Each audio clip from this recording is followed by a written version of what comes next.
Hello and welcome to the No One Asked You podcast. This series, I am once again joined by my wonderful co-host, That Darn Kitty. Dorkus and I are sharing our experience reading The Way of Kings for the first time. Each episode, we will summarize what we've read and discuss the experience along the way. This is Storming the Archives, The Way of Kings, and today we discuss Chapter 29. Chapter 29! Chapter 29. Chapter 29. Arrogance. Shallan converses with her family via Spanreed. They discuss the difficulty of Shallan's heist. She reflects on how much she's fallen in love with her newfound freedom and studies. It will be difficult to give that up. Creditors are coming for their dues, and Wakim can barely keep them at bay. They estimate a few more months before they run out of time. Asking Yasna for help would be an unlikely pathway toward aid. Non-Balat sends the others away and informs Shallan that Luesh, the one who knew how to use the Soulcaster, has passed away. Non-Balat doesn't believe there's any reason to think he died unnaturally. A group approached Non-Balat, implying they know of the Soulcaster and that it needs to be returned. He thinks they lent it to their father in an effort to help him become a High Prince. They are dangerous, and Shallan must succeed now more than ever. One of the men had a tattoo of the same symbol that Luesh had as a pendant. Shallan is worried they might be risking war. Shallan studies for the next 5 hours. She's frustrated with her given topic to study, the assassination of King Gavilar. Yasna takes the opportunity of Shallan's frustration to impart some wisdom. They discuss the writing, with Shallan insisting arrogant is not a strong enough word to describe the writer's argumentation. Yasna asks what word would work, to which Shallan suggests the word arrogant, twice as certain as someone who is merely arrogant while possessing only 1/10 the requisite facts. Yasna labels the literary device Shallan refers to as the assuredness movement. They discuss the nuanced relationship between ignorance, intelligence, and scholarship, with Shallan making several witty retorts. She thinks it near impossible to find someone who can be both intelligent and accept the intelligence of those who disagree with them. Yasna mildly scolds Shallan for her quick but thoughtless wit, though she's much more critical of Shallan's previous teachers. She tries to educate Shallan to be more tactical and thoughtful in applying that wit. Yasna asks what Shallan has discovered about Gavilar's assassination. Shallan had been taught not to jump to conclusions or suppositions unless one is experienced, which results in Yasna once again insulting her previous teachers. They discuss youth as a catalyst for change and a scholar's tendency toward inaction. Knowledge is to be used. Shallan appreciates Yasna's teaching ability. The king of Kharbranth, Taravangian, intrudes on the lesson to have dinner with Yasna and Shallan. Shallan reflects on Taravangian's reputation as being dull. While they are eating, Taravangian inquires about Yasna's Soulcaster, then reveals his real reason for the surprise dinner. He would like a portrait painted by Shallan for his granddaughter. She begins the portrait while Taravangian and Yasna continue their discussion. They debate about atheism and morality. Does morality come from one's own conscience, or does the Almighty determine what is right? Shallan pays more attention to the debate than the drawing, relying on her instincts to kick in. She feels the debate is unfair because Taravangian is not as intelligent as Yasna. Shallan finishes the work, but as she inspects it, she sees something that seems to terrify her. Something she hadn't seen when she took her mental picture of Taravangian. Behind him, in the portrait, and only in the portrait, were 2 tall, willowy creatures with cloaks. Where their heads should have been were symbols of impossible angles and geometries. Shallan reflexively drops the charcoal and crumples up the portrait, which surprises Yasna. The king doesn't mind and notes that she need not rush to finish another portrait. The king leaves. Yasna comments that she's never known Shallan to make a mistake. She educates Shallan more on her wit, urging her to channel it, not to stifle it. Yasna praises Taravangian, saying he reminds her of Dalinar. When Shallan mentions his reputation, Yasna forbids her from calling him dull again, even in passing. They discuss the debate, with Shallan trying to strengthen Taravangian's arguments. Yasna instructs Shallan to finish the second portrait, but she struggles to concentrate on the task. Before we even get to the epigraph, we get Mm. a nice painting of Carbronth, yes? Yes, we do. It's the fact that it's not as HD makes me go, okay, it's not from Shalon's sketchbook or anything like that. It's just a painting of Carbon. So yeah, pretty Sure, cool. sure. And it's the start of a new part, right? Yes, it is. Which, Mm. what was this new part called? Dying. Dying. Mm, Yeah, mm. View of the City of Bells from the port to the conclave, connected by the something. Coliseum, you mean? The Khaleesi. Okay. Khaleesi. Yeah. Anyway, the epigraph. Mm-hmm. The ones of ash and fire who killed like a swarm, relentless before the heralds. Noted in Mosley, page 337, corroborated by Coldwin and Hasava. Did we hear the name Hasava before at some point? I feel like we have. It feels hello. It Yeah. feels recognizable, familiar. There you go, Chinsia. You got the word. Wow. Yeah. Yeah, there's something recognizable to me about that name and I can't place it right now. So we're with this epigraph, whatever. We're in some sort of notes, some history books, and it's like corroborated. This is I yeah. What are we given learning from the this? given the POV of this chapter, I like to imagine that these are passages that are being studied. Mm, So these are in history books or something. And then maybe mm, Coldwin and Hasava are historians or writers. But yeah, these are. But the corroboration note just makes me think of like, okay, so they're like footnotes, you know. Mm-hmm. So it's like, okay, cool. We got a cite. They're citations. It's like, oh, it's also cited here and it's also cited here. So this is very scholarly work. Mm-hmm. Yeah. So I think these are historical tidbits, and I suspect they are Everstorm related. hmm Maybe this is what Yasna is busy reading about. Would be interesting. hmm I'd like to know. Then of course we open up with the span read discussion, yes? hmm I was worried. I'm like, okay, this is we have evidence right in front of us of this whole we have the chat log right in front of us. Okay. Mm-hmm. Mm. But she's smart and Yeah, she burns burns. it. But my big takeaway, not Mm. takeaway, my big thing to focus on was Luesh died and Non-Balat, I think it was so quick to say, oh, there's no reason to expect that this was foul play. It seems totally natural. Am I the only one here that thinks that Zeth killed the guy? You were until you told me, and I agree as usual. Your theory, no, but like it makes okay, but no, we need to know. Zeth has a new master. We had that in the interludes, so Mm-hmm. that is a very good point to be made. Like, no, why is this person died? It's just seems and we've got this new master. We've just come off that from the interludes, and then we have this little tidbit here. And oh no, it seems natural. If that would just make it somewhat interesting, I suppose, for as an assassin, but I guess Zeth would just hate it anyway. Yeah. So it's possible. Absolutely. Good thinking. Thank you. Yeah, no, every mysterious death from this point on is suspect. And Yeah. if there's some sort of secret organization that has an unauthorized soulcaster, hmm I want to know. I want to know. Yeah. What do you think of the idea of Shalon's dad becoming a high prince?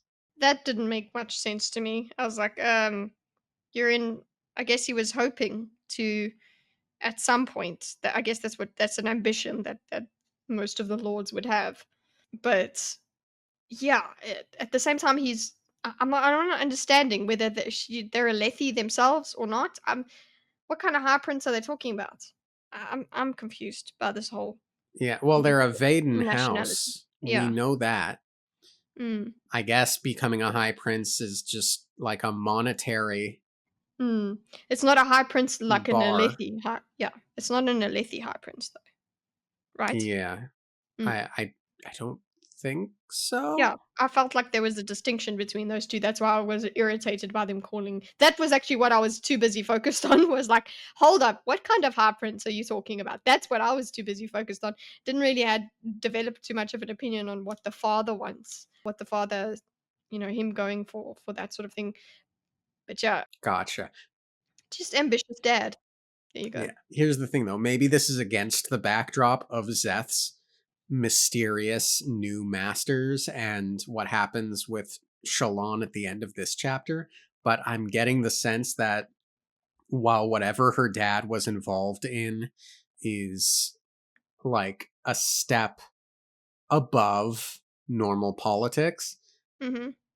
I don't even think he is that high up on the totem pole. I feel like there are levels above, like that maybe the dad was just a pawn of someone else type of a thing, being Yeah, led I on by this organization. yeah. I don't feel like he was in control of anything. Yeah. Anything else to say on the span read conversation? Well, yeah, just very interesting why that then Nanbalat has to also just you okay, first of all, so 2 things. First of all, um, just the reminder, obviously, that we can only have these conversations when 2 women are present, okay? So we have to make because women are the only ones that can write. It's still going back to Hmm. that impracticality, okay? I'm sure that these devices, I suppose, could also use, runes and glyphs. Fine, that makes sense, but still, it's annoying. But I'm not saying that that's not the culture. It's just it's I notice it every time that there is some bit of this gender division. And also that now we have to that also means we have to trust more people when we're talking because we have this whole need for scribes. It's just annoying. That was my one thing. But then also that okay, so why is Nunbalat waiting for the others to leave before I had speaking? that question Yeah, too. why what's the point? Like, okay, so they must know that Luan's dead, cool, but maybe it's these I guess he doesn't want the other brothers to know that they're in even more crap, I suppose. Or maybe none of the brothers wanted to tell Shalon because they all seem to have a low but loving opinion of her. Mhm. Yeah, so maybe they don't wanna tell her, and he's like, "Yeah, it's fine, we won't tell her," and then he tells her. Yeah, I don't know. Do you think she's gonna steal the Soulcaster? I knew this dilemma was gonna come. Like, we knew Hmm. that because Yeah, we knew she was gonna love find yeah. studying. Yeah. Yeah, we knew that. And we knew it was just gonna become more and more difficult as time went Hmm. on for her to do this, and we're feeling it now. We ourselves are experiencing it because it's like Yeah. we knew I that don't was want her to go. yeah, we and I don't want her to go, and I don't want her to betray Yasna, and I'm like, "Listen, don't you dare betray this woman. She's formidable. Don't." Yeah. Okay? So, yeah, there's many reasons not to be doing this, and you can see that she is considering it. I think if I'm not mistaken, she's the one that says she suggests, "Could we ask Yasna for help?" And then the others are like, "No, that's not gonna be a thing. That's not possible." Well, she could always just be like, "Hey, Yasna, could you teach me how to use the Soulcaster?" And she could look for a way to repair the Soulcaster herself. Like, what are the odds it's not actually broken? It's just like out of batteries or something, and it's like a Yeah, super quick fix that she could yeah. just do on her own if she understood how to use it. Well, no, I guess because Luesh didn't know how to fix it, and he did know how True. to use it. Never mind, I retract. Yeah, true. Damn it, you laid me down that path. I was so ready to go. I was like, "Let's do this." Oh. Oh gosh. Okay. So there's a lot of philosophy and Oh. some contentious debate topics in this Mhm. chapter. Frequently with philosophy, I have to like slow down and be like, Mm. wait a second, what did I just read? Because I got none of that. I get it, but I also got none of it. And I like have to sit with each individual statement to really try and understand what was said. Yes. So there's so much I want to talk about. So one line was When reading these books, scholarship and ignorance feel much alike to me. Ignorance may reside in a man hiding from intelligence, but scholarship can seem ignorance hidden behind intelligence. What do you think of that? Yeah, that was clunky. Okay, not clunky as in like clunkily written, but like yeah, that's the kind of philosophical writing that you kind of have to. Wow, just it's not.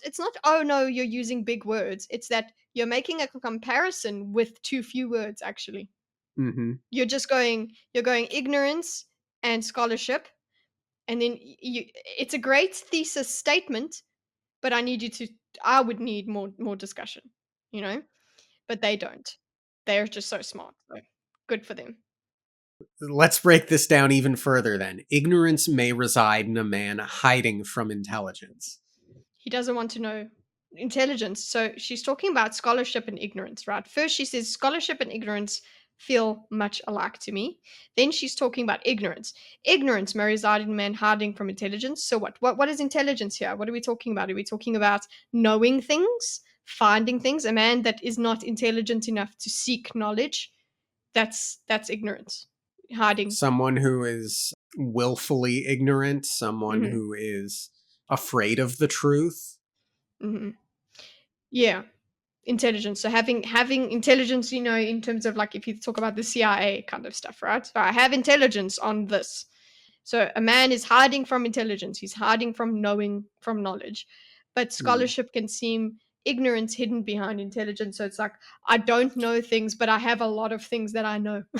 So right. yeah, So I it's mean like that mm, rubs me as the kind of person that has received opinions mm-hmm, and uses those received opinions to make his arguments without understanding yeah. them on a deeper You can level. yeah, you can still be ignorant with all this information, all that she's reading here, which I think it is funny. She's giving this as a criticism of the writers, right? But she herself is being ignorant of what she's studying because Chris Jasna then speaks to her and gives her a new way of looking at it, Right. and then she finds this, the value behind it again. So Right. I love this back and forth. Yeah, she says in response, and what of intelligence without ignorance? Finding truth while not dismissing the possibility of being wrong. Hmm. Yeah, that's Just it. be truth seeking, yeah. Yeah, it's always good to be open-minded and understand that there's information you could possibly be wrong about. And understand the possibility. Okay, if I'm wrong about this, then Hmm. here there are consequences. Right. Yeah, I love these kinds of conversations. Like I agree with this, especially that line that you took out there. I read that a couple times because I'm like, okay, it very very cool and wordy, but let's slow down and make sure that we understand what we're saying here. By the way, I want to say that this Yasna I really like. I really Hmm. like this Yasna. Yeah, I do. I do as well. That's what makes it so difficult to think we have to now steal from her. I like her, so I don't want to steal from her, but also I know how Hmm. smart she is. So Yeah. I don't want to make an enemy of this woman. This is a great teacher. I like this format of teaching, Yeah. of wisdom. Yeah, it's really great. And she seems to like Shalon quite a lot. Yeah, and she seems to want the best from Shalon. Yeah. Like wants the best from her and for her. So like, okay, I see what you've got. I see you've got some goods here, but this is how I want you to channel. Like when they go to that conversation about channeling her words versus suppressing it. Oh, that's also such an important thing when you have a mentor. You don't want to just go and to just look like the mentor and do what the mentor does, and that involves still suppressing who you are. Hmm. So yeah, she's very aware of her influence on Shalon.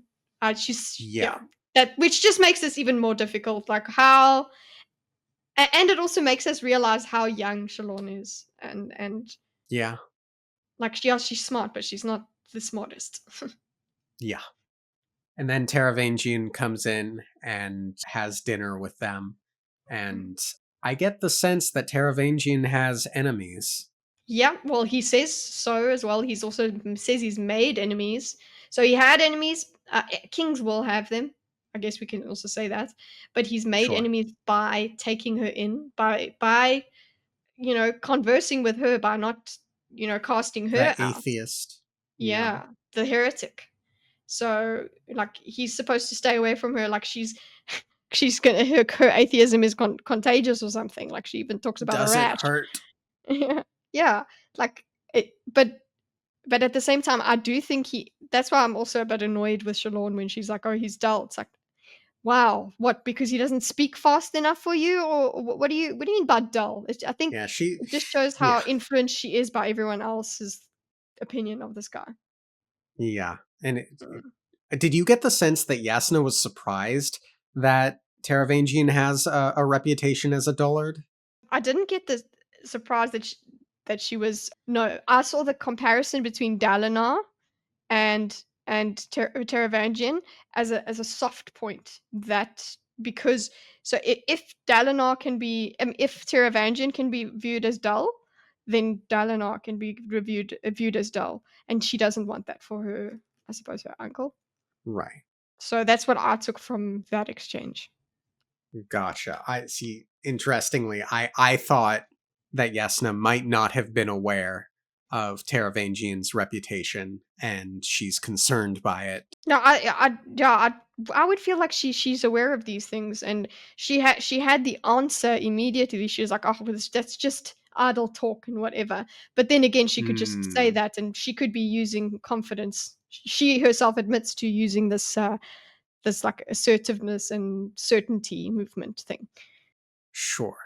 Yeah, so that just could be the way she goes about dealing with her young person over here having the wrong opinion. And then before we get to the big debate, let's talk about the painting, shall we? Hmm. Or the charcoal rubbing, whatever. Did you watch Doctor Who? New Who? Nope. No. Okay, so there's this really great alien race thing in the Matt Smith era Hmm. called the Silence. Hmm. And they are these very scary aliens that you forget whenever you look away from them. You forget that they're there. Okay. Yeah, That's terrifying. it's very terrifying. It was a great episode. That was the major vibe I got from Shalon's drawing, where she wasn't paying attention and she just sort of passively drew those willowy geometry people Mhm. and like didn't see them. I got major the silence vibes. Okay, I get it. Yeah. What did you make of that though? I was just like, okay, she's seeing visions. She's tapping into something. Or Gotcha. it's just what her subconscious is thinking about because of the symbols and stuff that she was talking to her brother about. The Hmm. secret society. So I don't know. It just seems so unlike her that her subconscious would just manifest these mysterious things, and there's two of them. Like I feel like that is this is a prophetic sort of thing. Right. It's not insignificant. Yeah. No, it's very significant Mm. to be certain. And it And it's scary. Yeah, and it does add a certain level of practicality, though, to Shalon's drawing in a way that Yasna might not consider. Not that I expect Yasna to know anything about these willowy things, but if there is something out there that you can only see through drawing them, drawing suddenly becomes useful in a way that Yasna might put more stock in than merely attracting a mate. Yeah, exactly. She really does just view it as it's it's Yeah. it's a it's a it's a benefit. It's nice. It helps. Yeah. I did wonder if these are the things that were recording the death rattles. Yeah, why not? Yeah. Ooh, they're so creepy. Yeah. Yasna's line with regard to Shalon's artistic talents and artistic temperament, it was a pre existing condition. That was I funny. laughed Yeah. so I hard. also did. I also did. It's like, oh, okay, she's actually a little bit embarrassed at what her ward is doing right now. So it's like, oh, there will be words later. Yep. Mm. Okay, I've kind of put it off, but shall we talk about God? Yeah. Cool. So, who do you think won the debate? Um, everybody won, because Everybody won. it really did come down to what everybody decides to believe. Because it's not, it really isn't. I don't feel like anything cancelled itself out. I was with Hmm. Shalon on some of those things because I loved Shalon Me coming back too. and saying, "Hey, you just said that feelings are we have an innate intrinsic thing that we just know Yeah. morality." So it's like, well, what if I say that that's God? Like, and they get to an impasse. Like, there's no. It literally comes down to what does each of these two people, how do they interpret reality? That's it. Yeah.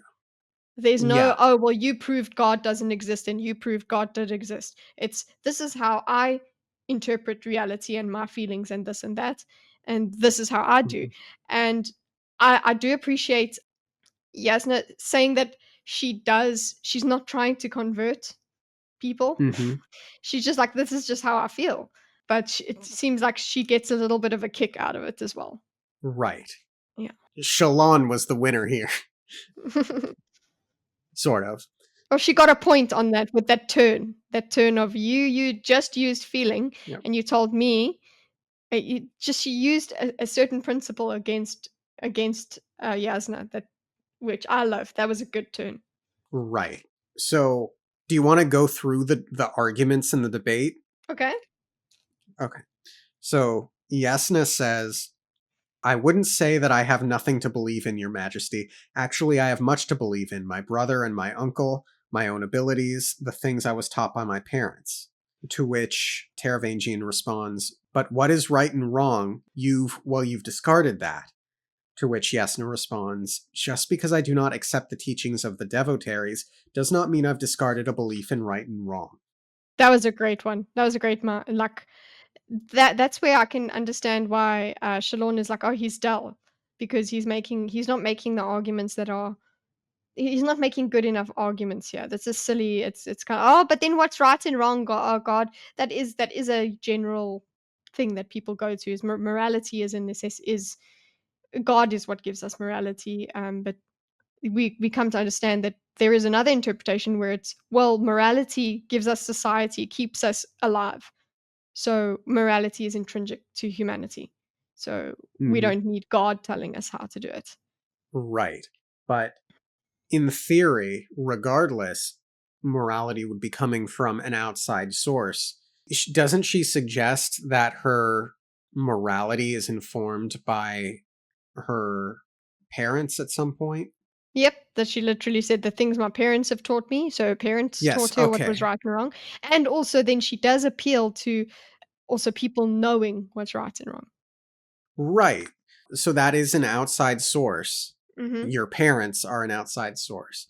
It's still being laid So, down, and also the outside source is tradition, then is history to her, mhm. and she seems more comfortable with that. That's that Yeah. that's what I get, because she does talk about not wanting to spend her time trying to get the approval of an unknowable god or an unknowable thing, which is a common feeling that an atheist will have, is that, well, Hmm. why must I get this approval of this thing? And that's why they're a lot more comfortable with the idea of, well, yeah, I'm okay with history telling me, I'm okay with just ancestry and biology and everything telling me what's right and wrong. I'm okay with that because I don't need to do anything with it. It's not going to judge me. I don't have to worship it. Right. Of course, the thing there being is what is the unifying factor? Your morality per yasna would be what is taught to you by your parents, Mhm. whereas religion would theoretically be something like that, but on a grander scale. Yeah. It still Um, is. Like, you're not getting this. unless you're Dalinar, you're not Right. getting this divine instruction. You're getting it actually through culture anyway, through culture and upbringing anyway. Right. And Taravangian responds, but the Almighty determines what is right. And if we're just looking to our family and our own innate sense of what is right and wrong, both of those things could differ wildly from family to family. Mhm, Now, Yasna does go on to say that she takes the optimistic approach that most people are inherently good. And mhm. that's fine and well and good. But I don't think I, as an individual, innately know what's good or not is the strongest argument. Mm. Yeah, because you are a product of so much more than just you're not just a little blip that just appears. You are developed over time. Hmm. So she's just adding in different steps, I suppose. That makes it Right. feel more comfortable.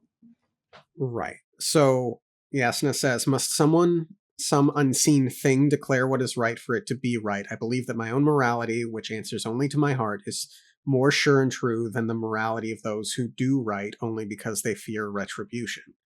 So this is the whole if Mhm. you're not good, you're going to go to hell Mhm. argument. Yeah. Argument. Yeah. Yeah. Which, I mean, presumably you want people to do good because it is good to do good. Mhm. Yeah, it's good Mm, to do good. Not because it's self-serving to do good, but it always lands up whatever lands up self-serving the self actually lands up being better. So even in Yasna's way of conceptualizing the world, where she's saying that society works itself out, works morality out for the best of society because people want what's good. Jeez, I just lost track. It's basically, no, it's just that what you will still land up going for something that serves society because if something serves society, it serves you. You stay mhm. alive. So even on her side, it's still a selfish endeavor. It's still a selfish motivation. So, Sure. yeah. And then well, that speaks to this next line and thing that Mhm, I want to say, which is Taravangian says, but that is the soul of law. If there is no punishment, there can be only chaos. And Yesna says, if there were no law, some men would do as they wish. Yes, but isn't it remarkable that given the chance for personal gain at the cost of others, so many people choose what is right? To the point that you were just saying, mm. didn't religion develop alongside Mhm. civilization? Yeah, they are inextricable. They are Right. So society and culture and religion very, very closely knit. You can't really take one out. right. So it and is religion not a form of law? It's a form of shared values, shared culture, a shared belief system. Expectation. Even if there is no God, the Mhm, function of religion and religion as a binding agent mhm, still has function, mhm. Which right? is probably Maybe. why she is not running around trying to evangelize atheism. Hmm. Why she's not so principled about it. Right. But Taravangian responds, because they fear the Almighty. And Yesna says, no, I think something innate in us understands that seeking the good of society is usually best for the individual as well. Humankind is noble when we give it the chance to be. That nobility is something that exists independent of any god's decree. Again, that's her being very optimistic. I don't necessarily disagree with it. Mm. I think there are shades. Yeah, you don't necessarily have to have this divine movement behind you to do what's right. Yeah, you can't claim everything that's right just because you like. Well, I guess you can. So, if you are a believer in providence, everything happens as it should. So God claims absolutely everything. Yeah. Well, you just brought up the very important word that I've been looking forward to bringing up, which is that Mhm. of providence. But I want to get to that Finish the debate. when we get to the math portion of the Okay. debate. which we're about to get to, I see. Teravangian says, I just don't see how anything could be outside God's decrees. Brightness, Yasna, I don't mean to argue, but isn't the very definition of the Almighty that all things exist because of him? Mm. Very important word there being because of Mhm. him. Because Yasna responds, if you add 1 and 1, that makes 2.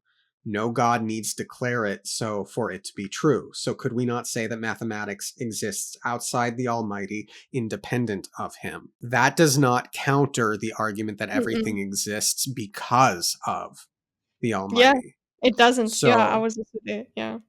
yeah. So I am very fond of the concept of providence, Mhm. the idea of providence.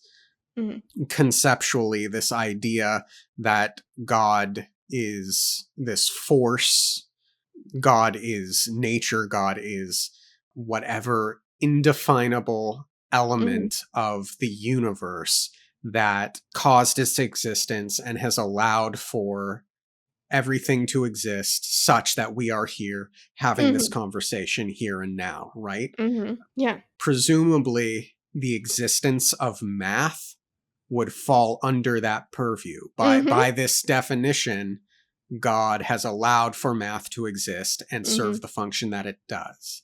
Yeah. It's like one of the most fundamental arguments in religion is that everything, well, not religion, in belief in God, is everything comes from God. So Mhm. you can say, oh, well, you can try and bring up all the before and the before, and that because of is like a clause that beats everything.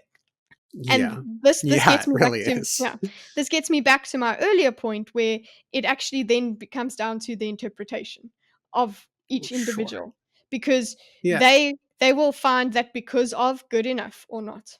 right. And here's the thing, it's like I like to think of God as providence. Certainly more, with all due respect, certainly more so than conceptualizing him as a man in the sky. Mm-hmm. A person. Yeah. Yeah, I prefer the Force, rather, so to speak. Mm-hmm. Ah, Star Wars. Mm-hmm. Haha. That is still is I think it's a better wording for it. I think making putting all this humanity on top of it. Obviously, that does come with having hello a whole Christ figure and all of that. But Yeah. yeah, putting all of the humanity on it, mm, does make a lot of people actually more uncomfortable with it, because it's like there is this person that's unknowable. How am I supposed to know this person? How am I supposed to love and please this person, a person, without knowing them? Yeah. So Yasna says that about mathematics existing outside of the Almighty. Teravangian says, perhaps. Then Yasna says, I simply claim that morality and human will are independent of him too. Well, Mm. I mean, obviously, I can't speak to the religion of the Almighty, but I think in many religions, the idea is that God gave man free will, right? Mhm. Yeah. But the thing is, you still only exist because of God. So you don't exist independently of God. But yes, you do have free will, which is the reason that you can do that. The reason you can even be an atheist is because of free will. Yes. Mhm. And then the king says, if you say that, then you've removed all purpose for the Almighty's existence. Do you think Uh, that counters Yasna's no. statement?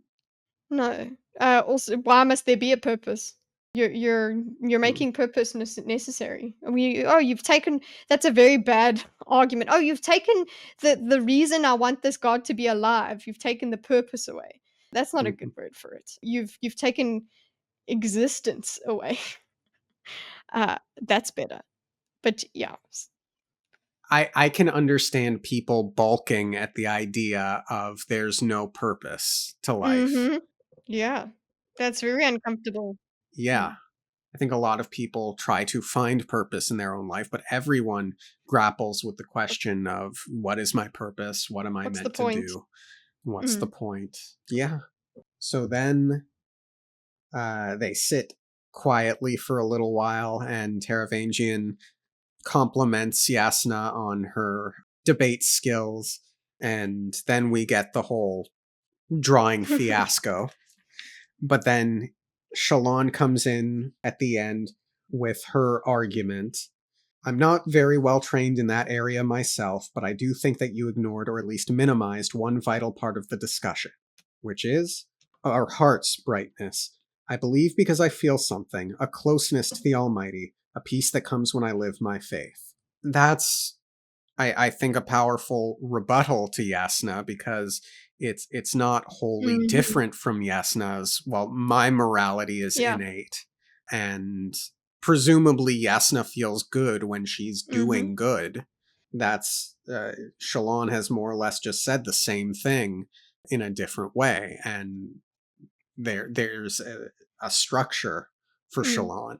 Yeah, that's the thing. That's why I say it's like it's that they actually believe, and this chapter in this chapter there is a line earlier on where Shalon is actually enjoying or delighting in how Yasna has such purpose and belief. She's just so powerful. She believes in what she's doing, and this was before anything of this religion or almighty debate came up. So that was early on. It was set up nicely that she believes in what she's doing, and Right. then she goes, so she has that feeling, and Hmm. then we go and we see it in action when she has this debate.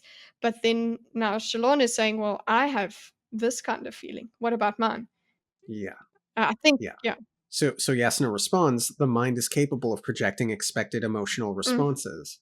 And Shalon responds, but didn't you yourself argue that the way we act, the way we feel about right and wrong, was a defining attribute of our humanity? You used our innate morality to prove your point, so how can you discard my feelings? That was good. Yeah, it's Mhm. excellent. It's better than her actually saying the heart thing. But the thing is, it was necessary to say that heart thing so that then we could Mhm. examine this value that she's placed on innateness. Right. Yasna responds with, discard them? No. Regard them with skepticism? Perhaps. Your feelings, Shalon, however powerful, are your own, not mine, and what I feel is that spending my life trying to earn the favor of an unseen, unknown, and unknowable being who watches me from the skies is an exercise in sheer futility. And I thought that was a really well written line, because I'm pretty sure I've heard atheists say Hmm. that exact same thing, word for Yeah. word. And I have no problem with Mhm. atheists whatsoever. Truly, I don't. But I feel that simply reducing God conceptually and practically to man in the sky is Yes. reductive.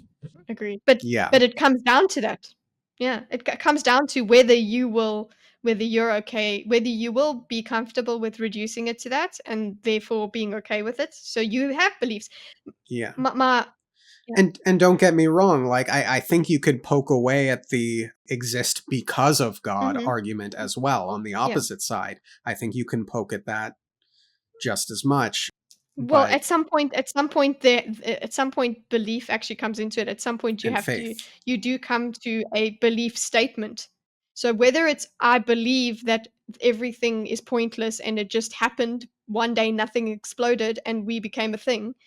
If that's your belief, that's still a belief statement, and you still have faith in it. So you have some sort of faith in it, and you live your life according to it. That's just yours. It's Yeah. different to mine. That's why I'm like, yeah, again as well. I'm also I don't maybe earlier on in my life I was a bit more. I was also like very evangelical atheist, where I was like anti-religion and all of that. But yeah, I'm sorry, I'm back to being a believer. Sorry, 13-year-old me. You're not that cool, love. Very Mm, heavy topic. I'm sure we could talk for hours on it, but I am.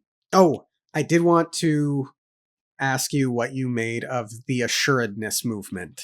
the assuredness movement in the style of debate. That was quite interesting. Yeah, it's just don't even entertain the other side. Just carry on and explain your side. I guess it's a rhetorical device. It makes sense. You're there. That's rhetoric. That's trying to convince. But people with more intelligence are going to need more than just you telling me what the argument is. You're going to like telling me what to say. I need the counter argument to fall flat as well. So Hmm. yeah, I dig it. I like how Shalon brings it back and says, "Hey, that's what you're doing to Yasna," and makes her. I think that's a nice little bit of discomfort that she makes Yasna think about in her comfortable atheism. Yeah. Okay. What? Anything else to discuss? This is just making me go, wow, I really can't wait for Yasna and Dalinar to talk to each other in person because it's like, how much does she know about the visions and things like that? Because Hmm.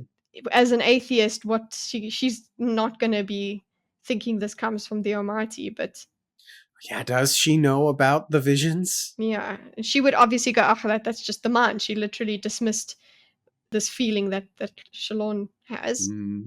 So even if she does know, she's probably dismissed him. But what I would expect is that in some sort of scholarly pursuit, she figures out that wait, this is corroborated. We're going to corroborate these visions and this and that. There's no way he could have known that. There's no way his mind could have just come up with this. And she'll be confronted with that sort of thing if Shalon carries on prophesying through her pictures. Yep. Heavy chapter. I'm excited for more. Hmm. Yeah. More deaths are gonna come. The Mm-mm. part is called dying. We know Yeah. Zeth is out there. Oh, faith is dying. Good lord. Okay. Well, Well, thank you all for tuning in. Have a great rest of your week. Subscribe to that darn Kite if you get a chance, because she's got a great channel. Join the Discord, perhaps. We've got a fun, growing community over there. And we'll see you next time. Okay, thanks, bye.